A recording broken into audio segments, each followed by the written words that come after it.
대법원 2020년 10월 29일 선고 2016-35390 판결 사건명 추심금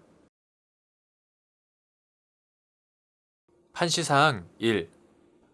추심금 소송에서 추심채권자가 제3채무자와 피압류 채권 중 일부 금액을 지급하고 나머지 청구를 포기한다는 내용의 재판상 화해를 한 경우 나머지 청구 포기 부분은 추심채권자가 제3채무자에게 더 이상 추심권을 행사하지 않고 소송을 종료하겠다는 의미로 보아야 하는지 여부, 적극 및 위 재판상 화해의 효력이 별도의 추심명령을 기초로 추심권을 행사하는 다른 채권자에게 미치는지 여부, 소극.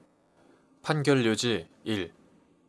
금전 채권에 대해 압류, 추심명령이 이루어지면 채권자는 민사집행법 제229조 제2항에 따라 대위 절차 없이 압류 채권을 직접 추심할 수 있는 권능을 취득한다.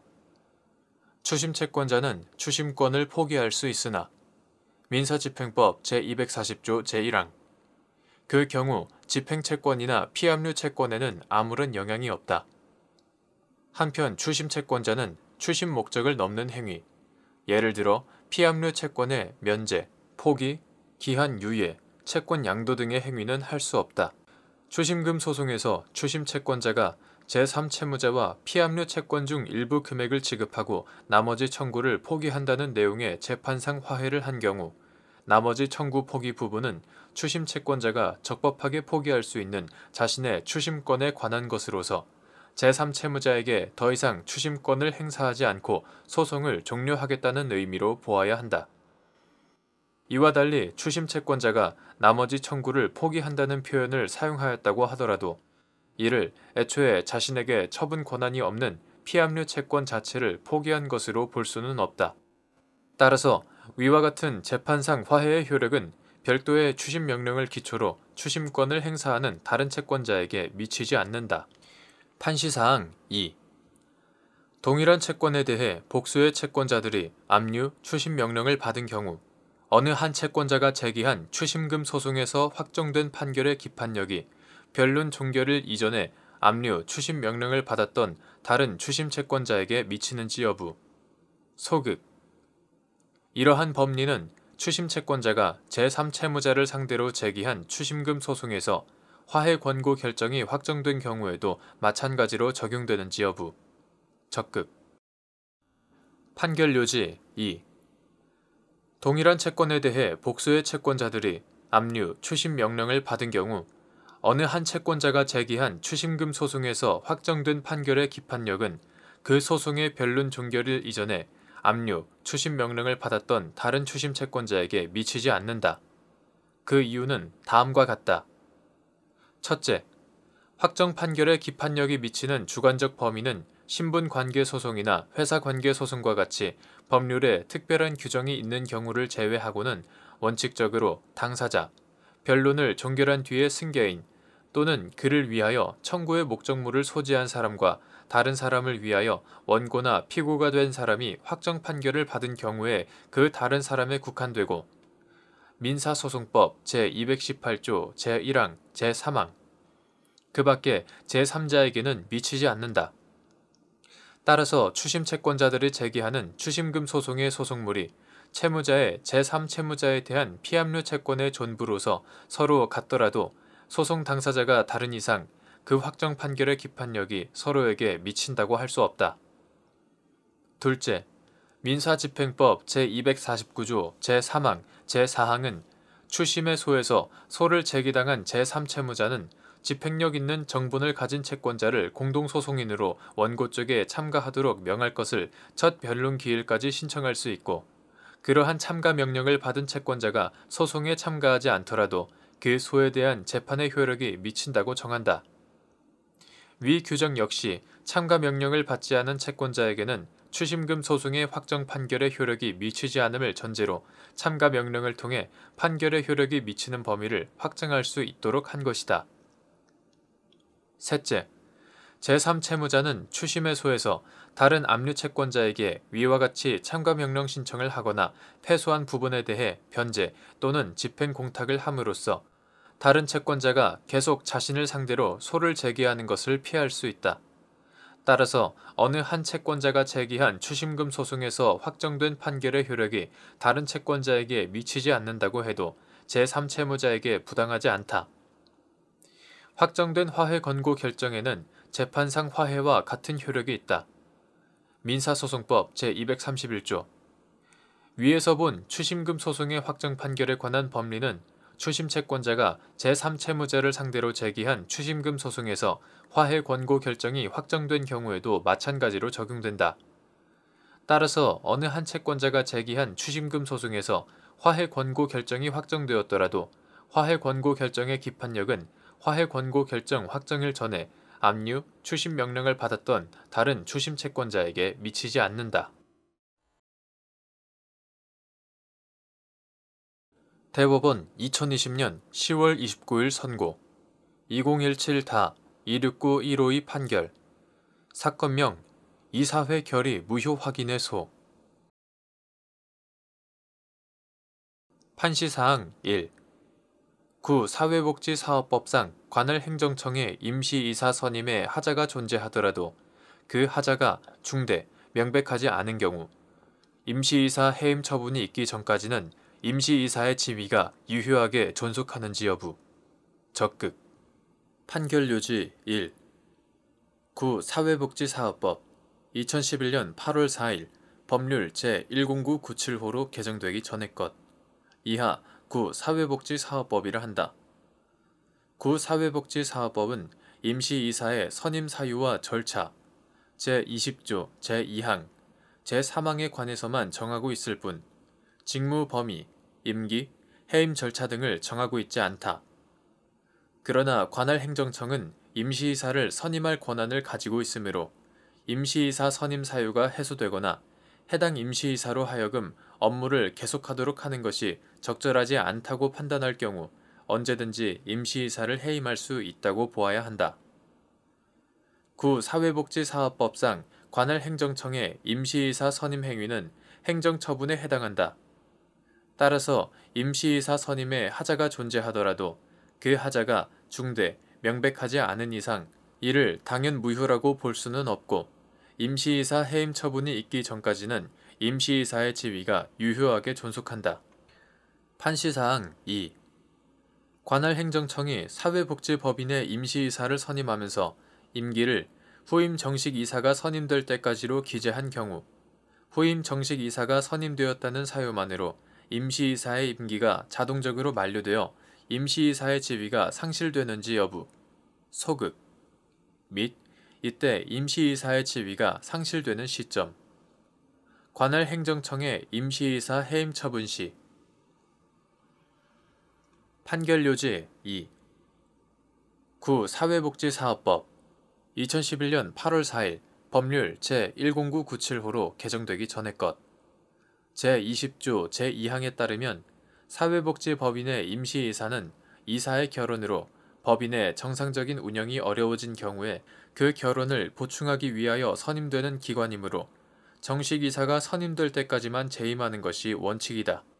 다만 관할 행정청은 임시이사의 임기를 분명히 하기 위하여 임시이사를 선임하면서 임기를 예를 들어 1년 또는 2년과 같이 확정 기한으로 정할 수 있다. 그러나 임시이사를 선임하면서 임기를 후임 정식 이사가 선임될 때까지로 기재한 것은 근거 법률의 해석상 당연히 도출되는 사항을 주의적, 확인적으로 기재한 이른바 법정 부관일 뿐 행정청의 의사에 따라 붙이는 본래 의미의 행정처분 부관이라고 볼 수 없다. 후임 정식 이사가 선임되었다는 사유만으로 임시이사의 임기가 자동적으로 만료되어 임시이사의 지위가 상실되는 효과가 발생하지 않고 관할 행정청이 후임 정식 이사가 선임되었음을 이유로 임시이사를 해임하는 행정처분을 해야만 비로소 임시이사의 지위가 상실되는 효과가 발생한다. 판시사항 3. 행정청이 행정처분을 하면서 논리적으로 당연히 수반되어야 하는 의사표시를 명시적으로 하지 않았으나 그것이 행정청의 추단적 의사에도 부합하고 상대방도 이를 알 수 있는 경우 행정처분에 위와 같은 의사표시가 묵시적으로 포함되어 있다고 볼 수 있는지 여부. 적극. 판결요지 3. 행정절차법 제24조 제1항은 행정청이 처분을 할 때에는 다른 법령 등의 특별한 규정이 있는 경우 신속히 처리할 필요가 있거나 사안이 경미한 경우를 제외하고는 원칙적으로 문서로 하여야 한다고 정하고 있다. 이는 처분 내용의 명확성을 확보하고 처분의 존부에 관한 다툼을 방지하여 처분 상대방의 권익을 보호하기 위한 것이므로 행정청이 문서로 처분을 한 경우 원칙적으로 처분서의 문헌에 따라 어떤 처분을 하였는지 확정하여야 한다. 그러나 처분서의 문헌만으로는 행정청이 어떤 처분을 하였는지 불분명한 경우에는 처분 경위와 목적, 처분 이후 상대방의 태도 등 여러 사정을 고려하여 처분서의 문헌과 달리 처분의 내용을 해석할 수 있다. 특히 행정청이 행정처분을 하면서 논리적으로 당연히 수반되어야 하는 의사표시를 명시적으로 하지 않았다고 하더라도 그것이 행정청의 추단적 의사에도 부합하고 상대방도 이를 알 수 있는 경우에는 행정처분에 위와 같은 의사표시가 묵시적으로 포함되어 있다고 볼 수 있다. 판시사항 4. 관할 행정청이 사회복지법인의 정식이사 선임 보고를 수리하는 처분에 종전 임시이사 해임 처분이 포함된 것으로 보아야 하는지 여부. 원칙적 적극. 판결요지 4. 구 사회복지사업법 2011년 8월 4일 법률 제10997호로 개정되기 전의 것. 제18조 제5항 구 사회복지사업법 시행규칙 2012년 8월 3일 보건복지부령 제147호로 개정되기 전의 것. 제10조 등에 따르면 관할 행정청은 사회복지법인으로부터 정식이사 선임에 대한 보고를 받으면 첨부하여 제출된 이사회 회의록, 이력서, 특수관계 부존재 각서 등을 기초로 해당 임원이 적법한 이사회 결의를 통해 선임되었는지 여부와 출연자와 특수한 관계가 있는지 등을 심사한 다음 이를 수리하는 처분을 하게 된다. 임시이사는 이사의 결혼을 보충하기 위하여 정식이사가 선임될 때까지만 재임하는 것이 원칙이므로 정식이사의 선임과 종전 임시이사의 해임은 동시에 이루어져야 한다.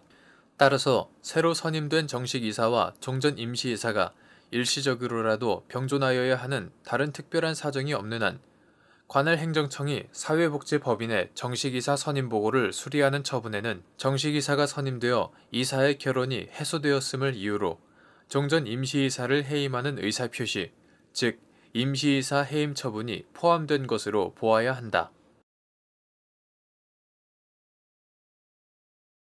대법원 2020년 10월 29일 선고 2018-228868 판결 사건명 부당이득금 반환. 판시사항 1. 토지에 관한 부당이득 반환 청구에서 해당 토지의 현황이나 지목이 도로라는 이유만으로 부당이득의 성립이 부정되는지 여부. 소극. 판결요지 1.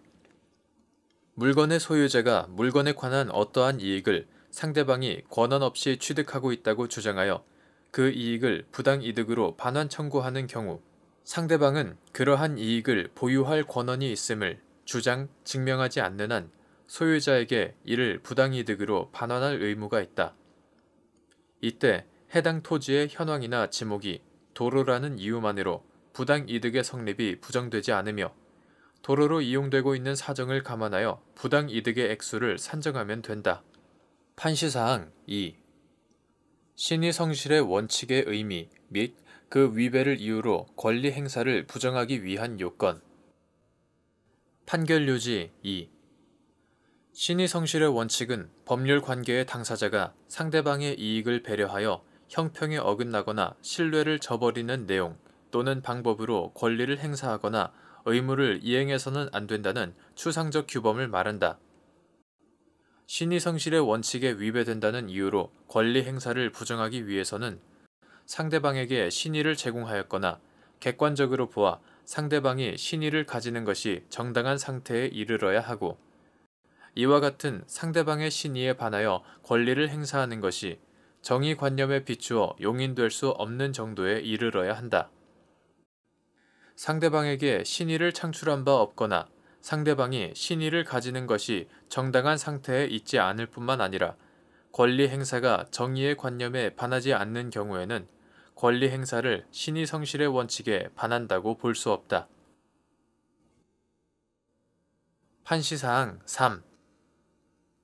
지목이 도로인 토지의 지분을 보유하고 있던 갑교회와 을교회가 위 도로를 통해서만 공로로 출입할 수 있는 인접 건물과 그 대지의 소유자인 병주식회사를 상대로 자신들이 위 도로의 지분을 보유한 기간 동안 병회사가 위 도로를 통행하면서 법률상 원인 없이 사용료에 해당하는 이익을 얻고 자신들에게 그 지분에 해당하는 손해를 입게 하였다며 부당이득 반환을 구한 사안에서 재반 사정에 비추어 위 부당이득 반환 청구가 신의 성실의 원칙에 반한다고 볼 수 없는데도 이와 달리 본 원심 판단에는 법리 오해 등의 잘못이 있다고 한 사례.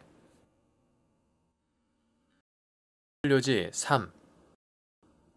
지목이 도로인 토지의 지분을 보유하고 있던 갑교회와 을교회가 위 도로를 통해서만 공로로 출입할 수 있는 인접 건물과 그 대지의 소유자인 병주식회사를 상대로 자신들이 위 도로의 지분을 보유한 기간 동안 병회사가 위 도로를 통행하면서 법률상 원인 없이 사용료에 해당하는 이익을 얻고 자신들에게 그 지분에 해당하는 손해를 입게 하였다며 부당이득 반환을 구한 사안에서 갑교회와 을교회 또는 위 도로 지분의 종전 소유자가 도로 지분을 취득할 당시부터 주위 토지 또는 인접 대지의 소유자에게 위 도로를 무상으로 통행에 제공하기로 용인하였다고 보기 어렵고 을교회가 위 인접 대지의 건축 허가를 받으면서 위 도로에 대한 도로 지정, 공고로 건축법 제44조 제1항 본문의 접도 의무를 충족하게 되었다는 사정이나 갑교회와 을교회가 위 인접 건물과 대지의 종전 소유자로부터 도로의 사용료를 지급받지 않았다는 사정만으로는 위 부당이득 반환 청구가 신의 성실의 원칙에 반한다고 볼 수 없는데도 갑교회와 을교회가 위 도로를 무상으로 통행에 제공하기로 용인하였다고 단정하여 위 부당이득 반환 청구가 신의 성실의 원칙에 위배된다고 본 원심 판단에는 법리 오해 등의 잘못이 있다고 한 사례. 대법원 2020년 10월 29일 선고 2019-249-589 판결 사건명 손해배상 기 판시사항 헌법재판소가 2018년 8월 30일 선고한 구 민주화운동 관련자 명예회복 및 보상 등에 관한 법률 제18조 제2항의 민주화운동과 관련하여 입은 피해 중 불법행위로 인한 정신적 손해에 관한 부분은 헌법에 위반된다는 결정이 법원에 대하여 기속력이 있는지 여부, 적극, 및 위 일부 위헌 결정이 선고된 사정이 그 결정 선고 전 헌법 소원의 전제가 된 해당 소송 사건에서 이미 확정된 판결에 대하여 헌법재판소법 제75조 제7항에서 정한 재심 사유가 되는지 여부, 적극. 판결 요지 헌법재판소법 제75조 제7항은 같은 법 제68조 제2항에 따른 헌법소원이 인용된 경우에 해당 헌법소원과 관련된 소송사건이 이미 확정된 때에는 당사자는 재심을 청구할 수 있다고 정하고 있다. 구 민주화운동 관련자 명예회복 및 보상 등에 관한 법률 2015년 5월 18일 법률 제13289호로 개정되기 전의 것 이하 구 민주화보상법이라 한다. 제18조 제2항은 이 법에 의한 보상금 등의 지급 결정은 신청인이 동의한 때에는 민주화운동과 관련하여 입은 피해에 대하여 민사소송법의 규정에 의한 재판상 화해가 성립된 것으로 본다 라고 정하고 있었다. 헌법재판소는 구 민주화보상법 제18조 제2항에 관한 위헌 법률 심판 제청 사건과 헌법소원 사건을 병합 심리하여 2018년 8월 30일 구 민주화보상법 제18조 제2항의 민주화운동과 관련하여 입은 피해 중 불법 행위로 인한 정신적 손해에 관한 부분은 헌법에 위반된다는 결정, 이하 일부 위헌 결정이라 한다. 일부 위헌 결정을 선고하였다. 일부 위원 결정은 위와 같이 민주화 운동과 관련하여 입은 피해 중 일부인 불법 행위로 인한 정신적 손해 부분을 위헌으로 선언함으로써 그 효력을 상실시켜 구민주화보상법 제18조 제2항의 일부가 폐지되는 것과 같은 결과를 가져오는 결정으로서 법원에 대한 기속력이 있다. 일부 위헌 결정 선고 전에 헌법 소원의 전제가 된 해당 소송 사건에서 이미 확정된 판결에 대해서 일부 위헌 결정이 선고된 사정은 헌법재판소법 제75조 제7항에서 정한 재심 사유가 된다. 대법원 2020년 10월 29일 선고 2019다 262-582 판결 사건명 임금 판시사항 1. 노동조합 및 노동관계조정법 제29조의 4 제1항에서 정한 공정대표 의무는 단체 교섭 과정에서도 준수되어야 하는지 여부. 적극. 교섭 대표 노동조합이 단체 교섭 과정에서 교섭 창구 단일화 절차에 참여한 다른 노동조합에 단체 교섭 및 단체 협약 체결과 관련하여 필요한 정보를 적절히 제공하고 의견을 수렴할 의무 등을 부담하는지 여부. 적극. 및 이러한 절차적 공정대표 의무를 위반하였다고 인정하기 위한 요건. 판결요지 1. 교섭창구 단일화 제도 하에서 교섭대표 노동조합이 되지 못한 노동조합은 독자적으로 단체 교섭권을 행사할 수 없으므로 노동조합 및 노동관계조정법 이하 노동조합법이라 한다. 노동조합법은 교섭대표 노동조합이 되지 못한 노동조합을 보호하기 위해 사용자와 교섭대표 노동조합의 교섭창구 단일화 절차에 참여한 노동조합 또는 그 조합원을 합리적 이유 없이 차별하지 못하도록 공정대표 의무를 부과하고 있다. 제29조의 4, 제1항 공정대표 의무는 헌법이 보장하는 단체 교섭권의 본질적 내용이 침해되지 않도록 하기 위한 제도적 장치로 기능하고 교섭대표 노동조합과 사용자가 체결한 단체 협약의 효력이 교섭 창구 단일화 절차에 참여한 다른 노동조합, 이하 소수 노동조합이라 한다. 소수 노동조합에도 미치는 것을 정당화하는 근거가 된다. 이러한 공정대표 의무의 취지와 기능 등에 비추어 보면 공정대표 의무는 단체 교섭의 결과물인 단체 협약의 내용뿐만 아니라 단체 교섭의 과정에서도 준수되어야 하고 교섭대표 노동조합으로서는 단체 협약 체결에 이르기까지 단체 교섭 과정에서 소수 노동조합을 합리적인 이유 없이 절차적으로 차별하지 않아야 할 공정대표 의무를 부담한다고 봄이 타당하다. 따라서 교섭대표 노동조합은 단체 교섭 과정에서 절차적 공정대표 의무를 적정하게 이행하기 위하여 소수 노동조합을 동등하게 취급함으로써 단체 교섭 및 단체 협약 체결과 관련하여 필요한 정보를 적절히 제공하고 의견을 수렴할 의무 등을 부담한다. 다만 단체 교섭 과정의 동적인 성격, 노동조합법에 따라 인정되는 대표권에 기초하여 교섭대표 노동조합 대표자가 단체 교섭 과정에서 보유하는 일정한 재량권 등을 고려할 때 교섭대표 노동조합의 소수 노동조합에 대한 이러한 정보 제공 및 의견 수렴 의무는 일정한 한계가 있을 수밖에 없다.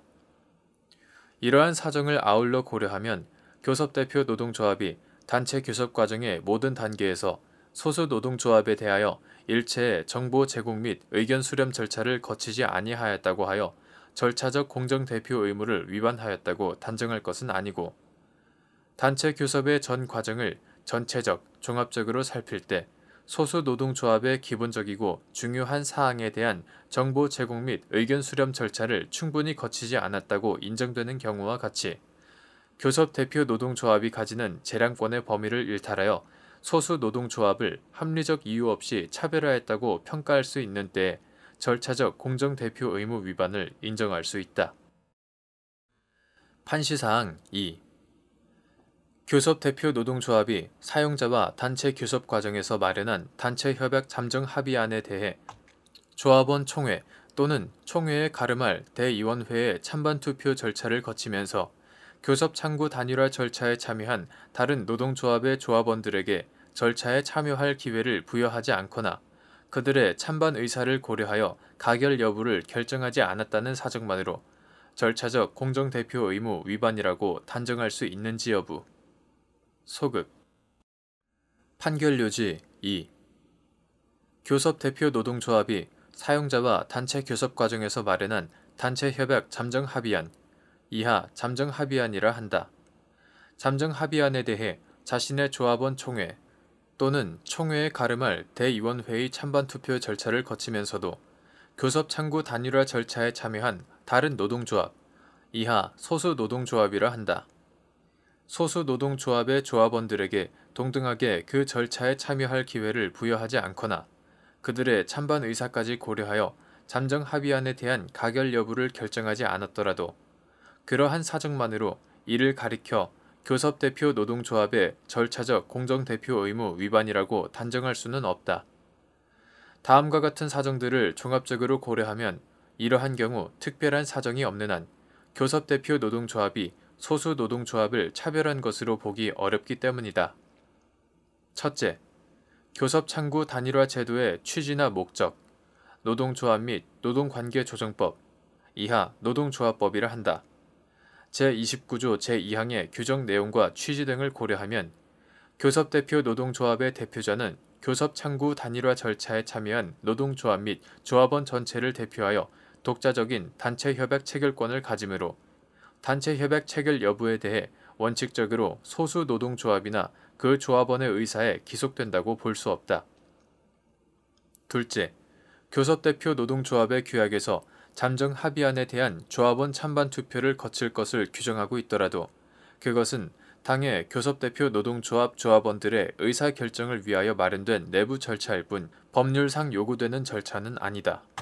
셋째, 노동조합법 제29조의 2는 교섭창구 단일화 절차를 규정하고 있고 그 위임에 따른 노동조합 및 노동관계조정법 시행령 제14조의 7에서는 교섭대표 노동조합 확정에 필요한 조합원 수 산정 기준 등에 관한 상세한 규정을 두고 있다. 그리고 노동조합법 제41조 제1항 후문은 교섭창구 단일화 절차에 참여한 노동조합의 전체 조합원의 찬반투표 절차를 거친 경우에만 쟁의 행위를 할 수 있다고 정하고 있다. 반면 잠정합의안에 대한 찬반투표와 관련하여 교섭창구 단일화 절차에 참여한 노동조합별로 찬반투표 필요 여부, 실시기관, 실시방법 및 정족수 등에 관한 규약상 규정이 다른 경우 이를 조율할 수 있는 절차에 관하여는 노동조합법 및 그 시행령에 아무런 규정을 찾을 수 없다. 판시사항 3. 교섭대표 노동조합이 절차적 공정대표 의무에 위반하여 합리적 이유 없이 교섭창구 단일화 절차에 참여한 다른 노동조합을 차별한 경우 그로 인한 위자료 배상 책임을 부담하는지 여부. 원칙적 적극. 판결요지 3. 교섭대표 노동조합이 절차적 공정대표 의무에 위반하여 합리적 이유 없이 교섭창구 단일화 절차에 참여한 다른 노동조합, 이하 소수노동조합이라 한다. 소수노동조합을 차별화했다면 이러한 행위는 원칙적으로 교섭창구 단일화 절차에 따른 단체 교섭과 관련한 소수노동조합의 절차적 권리를 침해하는 불법 행위에 해당하고 이로 인한 소수노동조합의 재산적 손해가 인정되지 않더라도 특별한 사정이 없는 한 비재산적 손해에 대하여 교섭대표 노동조합은 위자료 배상 책임을 부담한다. 판시사항 4. 갑 노동조합이 교섭대표 노동조합으로서 회사와 단체 교섭을 진행하여 잠정합의안이 마련되자 조합원 총회를 가름하는 임시대의원회를 개최하여 이를 가결하였는데 그 과정에서 교섭창구 단일화 절차에 참여한 다른 노동조합인 을 노동조합에 잠정합의안 마련 사실을 알리거나 이에 대해 설명하고 그로부터 의견을 수렴하지 않았고 임시대의원회에 을 노동조합의 대의원이나 조합원을 참여시키지 않은 사안에서 갑 노동조합이 을 노동조합에 잠정합의안 마련 사실을 알리거나 이에 대하여 설명하고 그로부터 의견을 수렴하는 절차를 전혀 거치지 않은 것은 절차적 공정대표 의무를 위반한 것으로 을 노동조합에 대한 불법 행위가 되므로 갑 노동조합은 이로 인한 위자료 배상 책임을 부담한다고 한 사례. 판결요지 4. 갑 노동조합이 교섭대표 노동조합으로서 회사와 단체 교섭을 진행하여 잠정 합의안이 마련되자 조합원 총회를 가름하는 임시대의원회를 개최하여 이를 가결하였는데, 그 과정에서 교섭창구 단일화 절차에 참여한 다른 노동조합인 을노동조합에 잠정 합의안 마련 사실을 알리거나 이에 대해 설명하고 그로부터 의견을 수렴하지 않았고, 임시대의원회에 을노동조합의 대의원이나 조합원을 참여시키지 않은 사안에서 감 노동조합이 단체 협약 체결 여부를 결정하기 위하여 잠정 합의안에 대한 임시대의원회의 결의를 거치면서 대표권이 없는 을노동조합의 대의원 또는 조합원들에게 동등하게 해당 절차에 참여할 기회를 부여하지 않았다고 하더라도 차별의 문제는 발생하지 아니하므로 차별의 존재를 전제로 하는 절차적 공정대표 의무 위반은 인정하기 어려우나, 갑 노동조합이 단체 교섭의 과정에서 중요한 사항인 잠정 합의안에 대하여 자신의 대의원들에게만 이를 알리고 대의원회의 결의 절차를 거쳤을 뿐, 을 노동조합에 대해서는 잠정 합의안 마련 사실을 알리거나 이에 대하여 설명하고 그로부터 의견을 수렴하는 절차를 전혀 거치지 않은 것은 단체 교섭의 전 과정을 전체적, 종합적으로 살펴볼 때 교섭 대표 노동조합이 가지는 재량권의 범위를 일탈하여 을 노동조합을 합리적 이유 없이 차별함으로써 절차적 공정대표 의무를 위반한 것이며, 그 위반에 대한 갑 노동조합의 고의 또는 과실도 인정되고, 나아가 갑 노동조합의 위와 같은 절차적 차별에 의한 공정대표 의무 위반 행위는 을 노동조합에 대한 불법 행위가 되므로 갑 노동조합으로서는 이로 인한 위자료 배상 책임을 부담하는데도 이와 달리 본 원심 판단에 법리 오해에 잘못이 있다고 한 사례.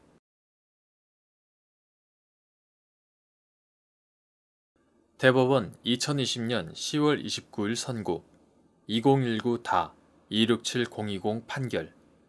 사건명 보험계약 존재 확인의소. 판시사항 1.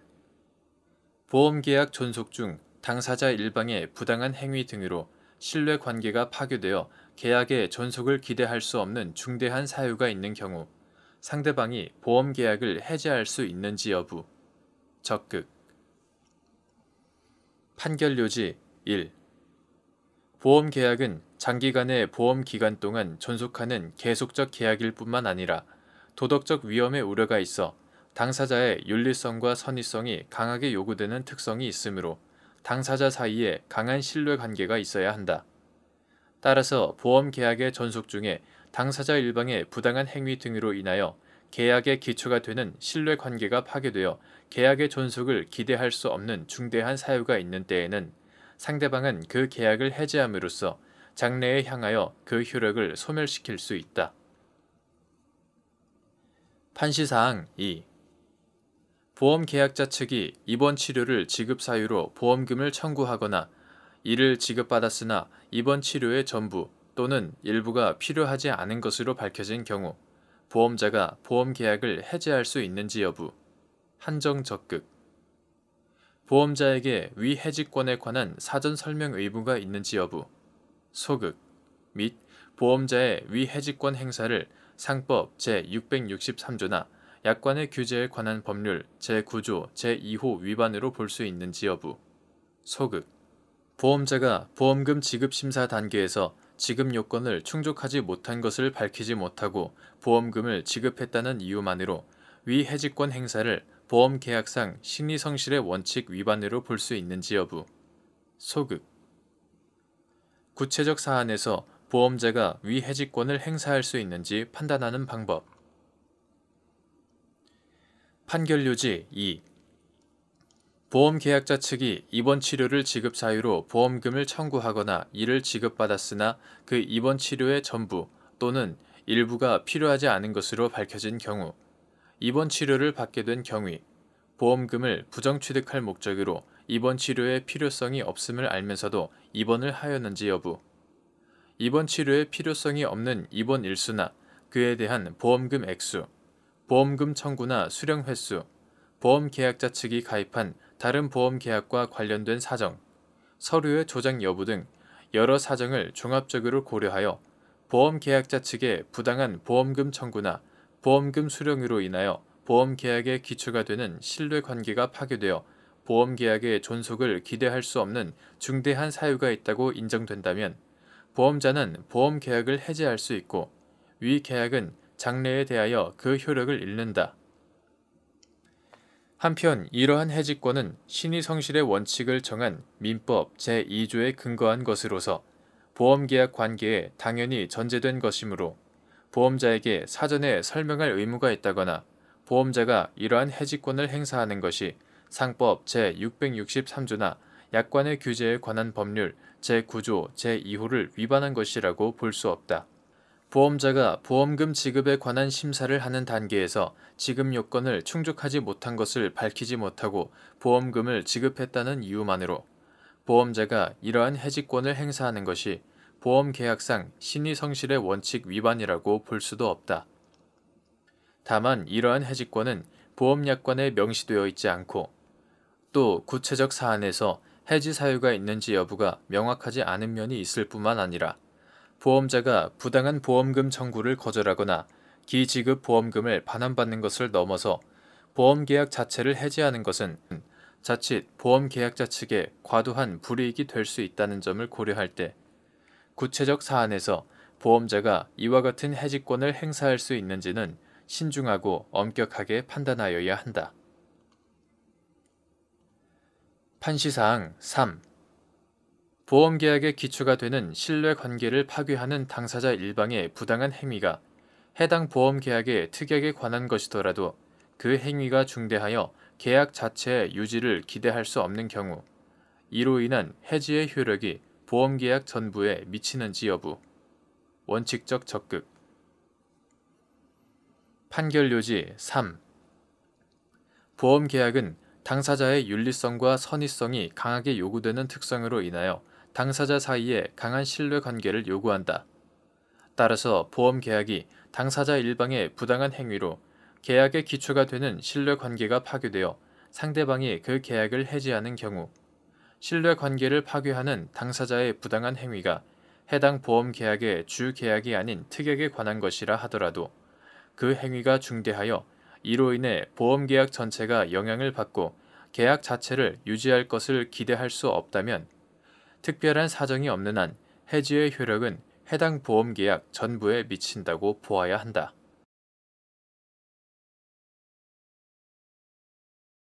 대법원 2020년 10월 29일 선고 2019-267679 판결 사건명 공사대금 판시사항 1. 국가를 당사자로 하는 계약에 관한 법률 제21조 국가를 당사자로 하는 계약에 관한 법률 시행령 제69조 제2항에 규정된 장기 계속 공사 계약에서 이른바 총괄 계약의 의미 및 효력 총괄 계약에서 정한 총공사 기간의 연장을 이유로 한 계약금액 조정 신청이 적법한 계약금액 조정 신청인지 여부 소급 판결요지 1.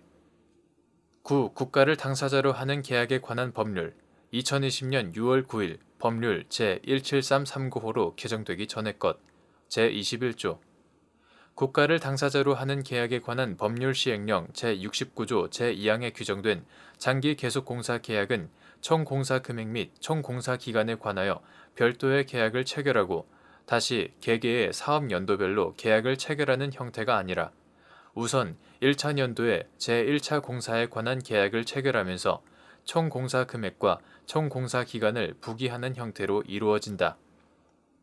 제1차 공사에 관한 계약 체결 당시 부기된 총공사 금액 및 총공사 기간에 관한 합의를 통상 총괄계약이라 칭하고 있는데 이러한 총괄계약은 그 자체로 총공사 금액이나 총공사 기간에 대한 확정적인 의사의 합치에 따른 것이 아니라 각 연차별 계약의 체결에 따라 연동된다.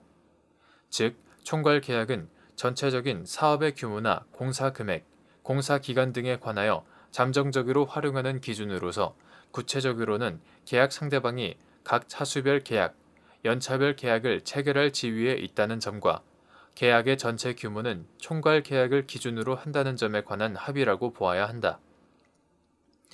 따라서 총괄 계약의 효력은 계약 상대방의 결정, 계약 이행 의사의 확정, 계약 단가 등에만 미칠 뿐이고 계약 상대방이 이행할 급부의 구체적인 내용, 계약 상대방에게 지급할 공사 대금의 범위, 계약의 이행 기간 등은 모두 차수별 계약을 통하여 구체적으로 확정된다. 한편 공사 기간 연장으로 인한 계약 금액의 조정 사유가 발생하였다고 하더라도 그 자체로 계약 금액 조정이 자동적으로 이루어지는 것이 아니라 계약 당사자의 상대방에 대한 적법한 계약 금액 조정 신청에 의하여 비로소 이루어지므로 차수별 계약에서 정한 공사 기간이 아니라 총괄 계약에서 정한 총 공사 기간의 연장을 이유로 한 계약 금액 조정 신청은 적법한 계약 금액 조정 신청이라 보기 어렵다. 판시사항 2. 공사기간 연장을 이유로 한 조정 신청을 당해 차수별 공사 기간의 연장에 대한 공사금액 조정 신청으로 인정하기 위한 요건. 판결요지 2. 공사기간 연장을 이유로 한 조정 신청을 당해 차수별 공사 기간의 연장에 대한 공사금액 조정 신청으로 인정할 수 있으려면 차수별 계약의 최종 기성 대가 또는 준공 대가의 지급이 이루어지기 전에 계약금액 조정 신청을 마치는 등 당해 차수별 신청의 요건을 갖추어야 하고 조정 신청서에 기재된 공사 연장 기간이 당해 차수로 특정되는 등 조정 신청의 형식과 내용, 조정 신청의 시기, 조정 금액 산정 방식 등을 종합하여 볼 때 객관적으로 차수별 공사 기간 연장에 대한 조정 신청 의사가 명시되었다고 볼 수 있을 정도에 이르러야 한다. 2020-2005-806 판결. 사건명 집행문 부여에 대한 이의 신청. 판시사항. 민사집행법 제44조 제1항에서 정한 제1심 판결 법원의 의미 및 지방법원 합의부가 제1심으로 재판한 판결을 대상으로 한 집행문 부여에 대한 이의의 소가 위 합의부의 전속 관할에 속하는지 여부. 적극. 민사집행법 제44조 제1항은 채무자가 판결에 따라 확정된 청구에 관하여 이의하려면 제1심 판결 법원의 청구에 관한 이의의 소를 제기하여야 한다라고 규정하고 제45조 본문은 위 규정을 집행문 부여에 대한 이의의 소에 준용하도록 하고 있다.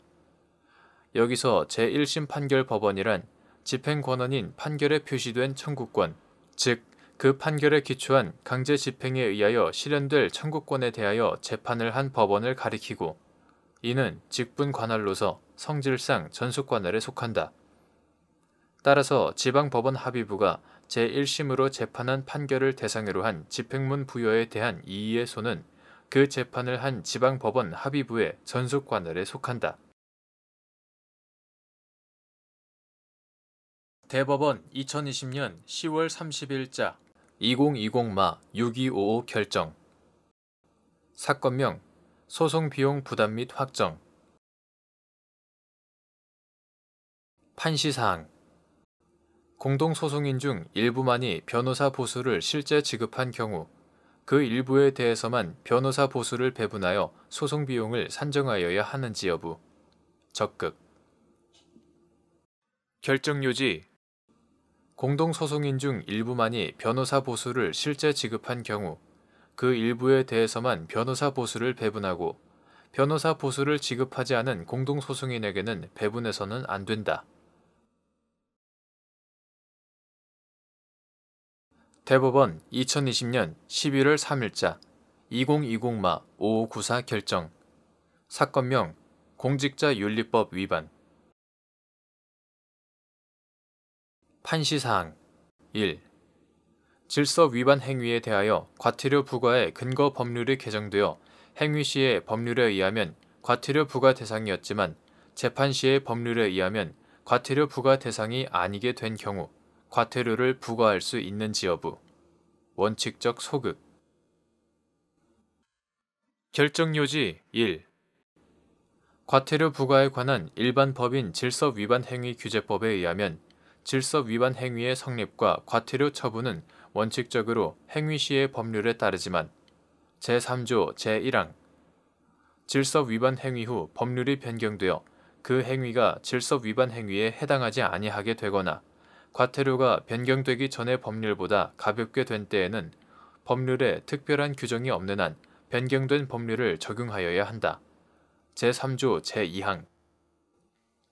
따라서 질서 위반 행위에 대하여 과태료 부과의 근거 법률이 개정되어 행위 시의 법률에 의하면 과태료 부과 대상이었지만 재판 시의 법률에 의하면 과태료 부과 대상이 아니게 된 때에는 개정 법률의 부칙에서 종전 법률 시행 당시에 행해진 질서 위반 행위에 대해서는 행위 시의 법률을 적용하도록 특별한 규정을 두지 않은 이상 재판 시의 법률을 적용하여야 하므로 과태료를 부과할 수 없다.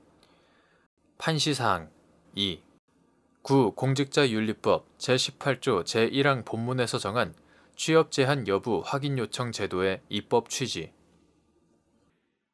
결정 요지 2. 공직자윤리법 2019년 12월 3일 법률 제1667호로 개정되기 전의 것 이하 같다. 제18조 제1항 본문에서 정한 취업 제한 여부 확인 요청 제도는 취업 심사 대상자가 퇴직 후 3년 이내에 공직자윤리법 제17조 제1항 각호에서 정한 취업 제한 기관에 취업하고자 하는 경우에는 취업 제한 여부, 다시 말해 퇴직 전 5년 동안 소속하였던 부서, 기관과 퇴직 후 3년 이내에 취업하려는 기관 사이에 업무상 밀접한 관련성이 있는지에 관하여 사전에 관할 공직자윤리위원회의 판단을 받도록 함으로써 퇴직 공직자 취업 제한 제도의 실효성을 확보함과 동시에 취업 심사 대상자가 업무상 밀접한 관련이 있는 취업 제한 기관에 임의로 취업하였다가 해임 요구 또는 형사처벌, 공직자윤리법 제19조, 제29조, 제1호 형사처벌을 받는 불이익을 회피할 수 있는 정당한 통로를 제공함으로써 취업심사 대상자의 권익을 보호하고 분쟁을 사전에 방지하려는 데 그 입법 취지가 있다. 판시사항 3.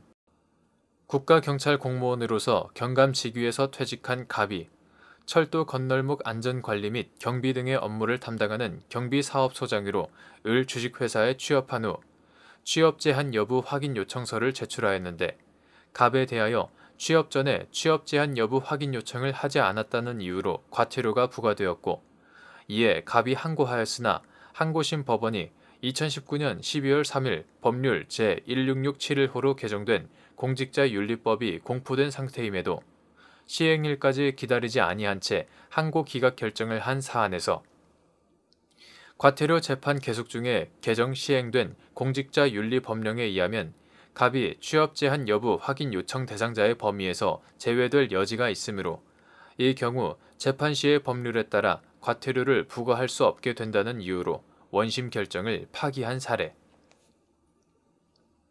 결정 요지 3.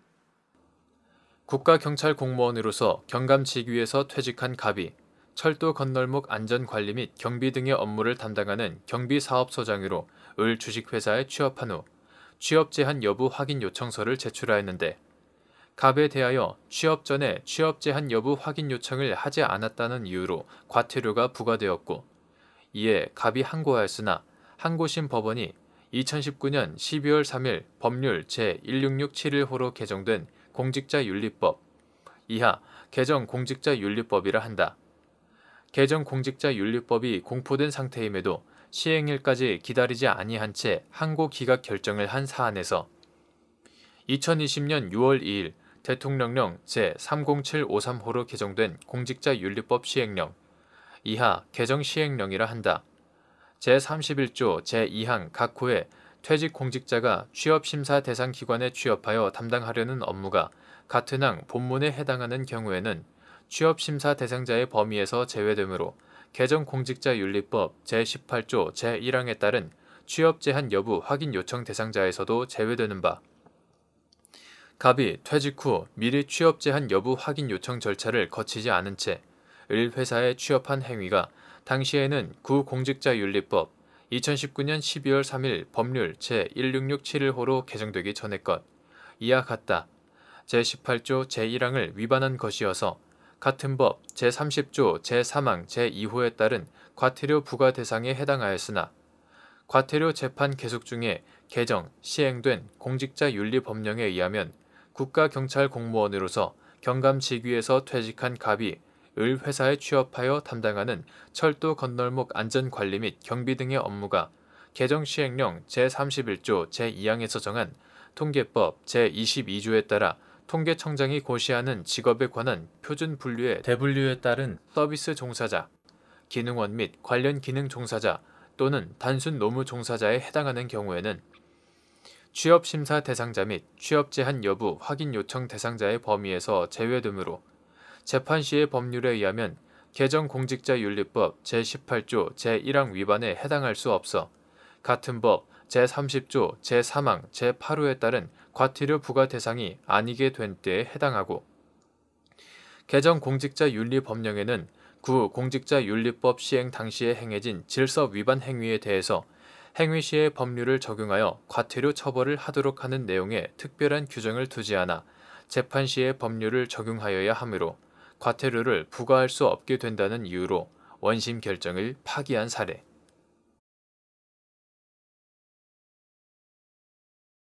대법원 2020년 11월 5일 선고 2020다 210679 판결 사건명 조합장 지위 부존재 확인 등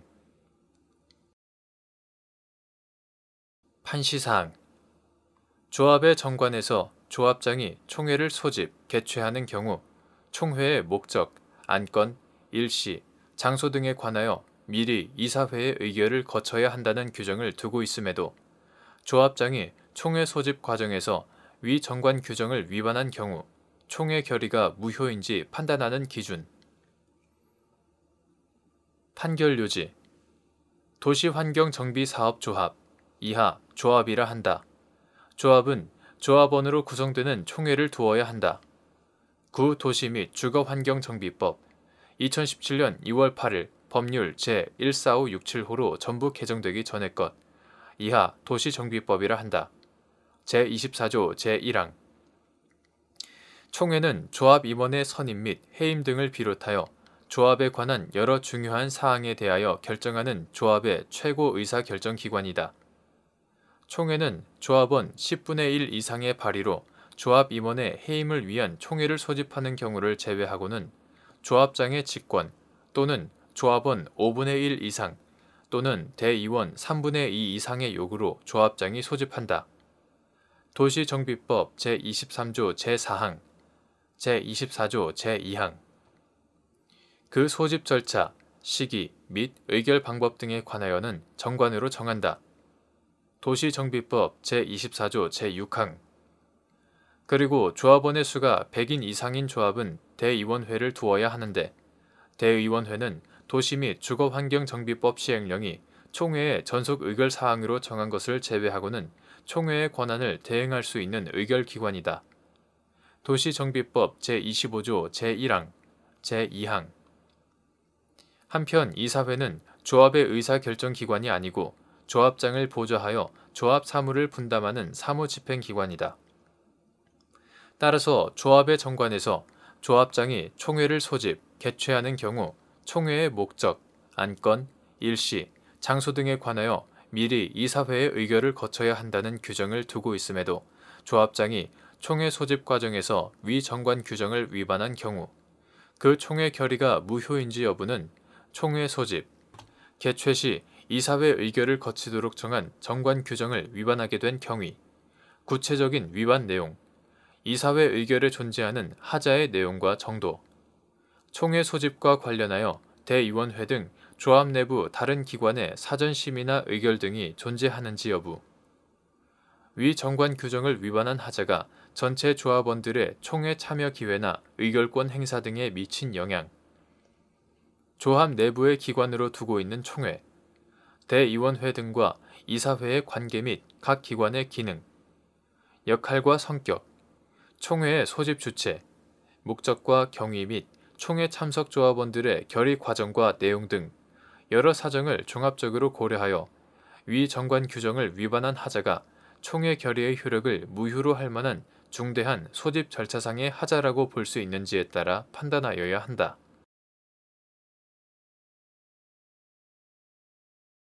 대법원 2020년 11월 5일 선고 2020다 241017 판결 사건명 건물 명도 인도 판시사항 1.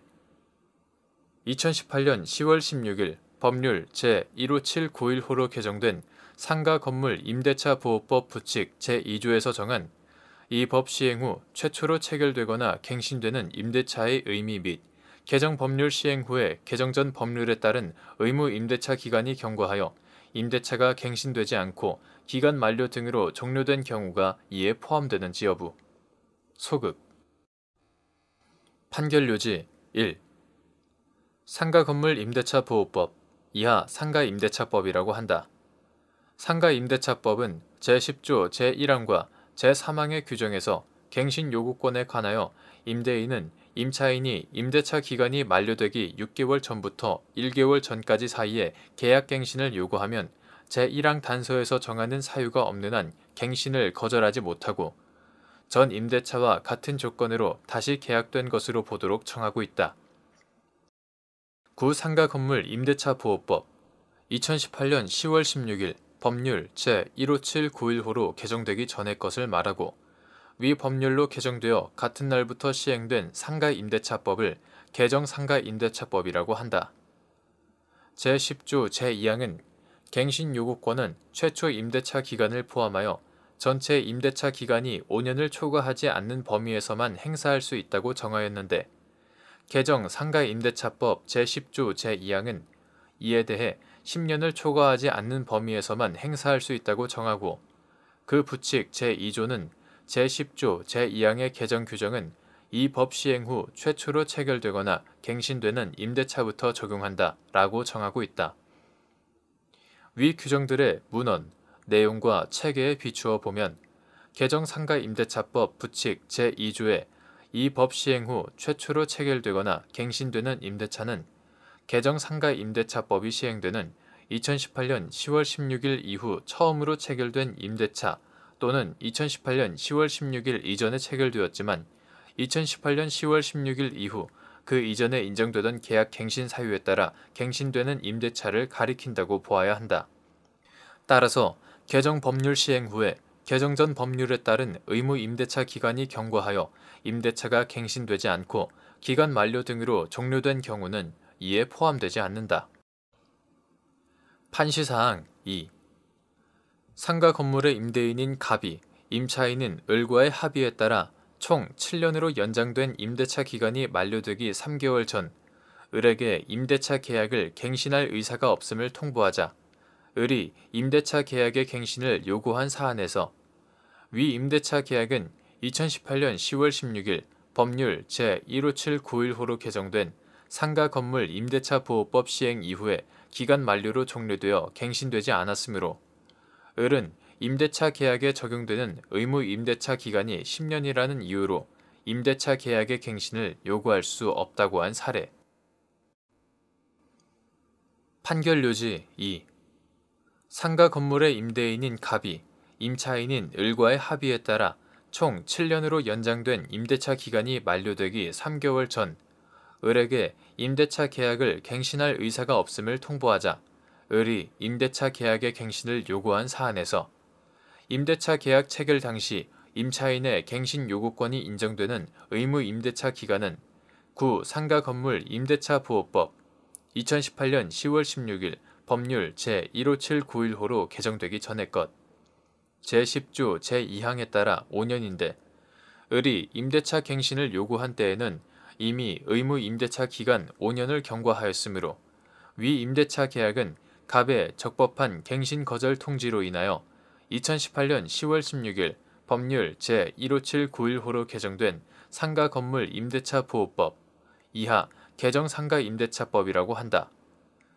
개정 상가 임대차법 시행 이후에 기간 만료로 종료되어 갱신되지 않았고 따라서 위 임대차 계약에는 개정 상가 임대차법 제10조 제2항이 적용되지 않기 때문에 을은 임대차 계약에 적용되는 의무 임대차 기간이 10년이라는 이유로 임대차 계약의 갱신을 요구할 수 없다고 한 사례.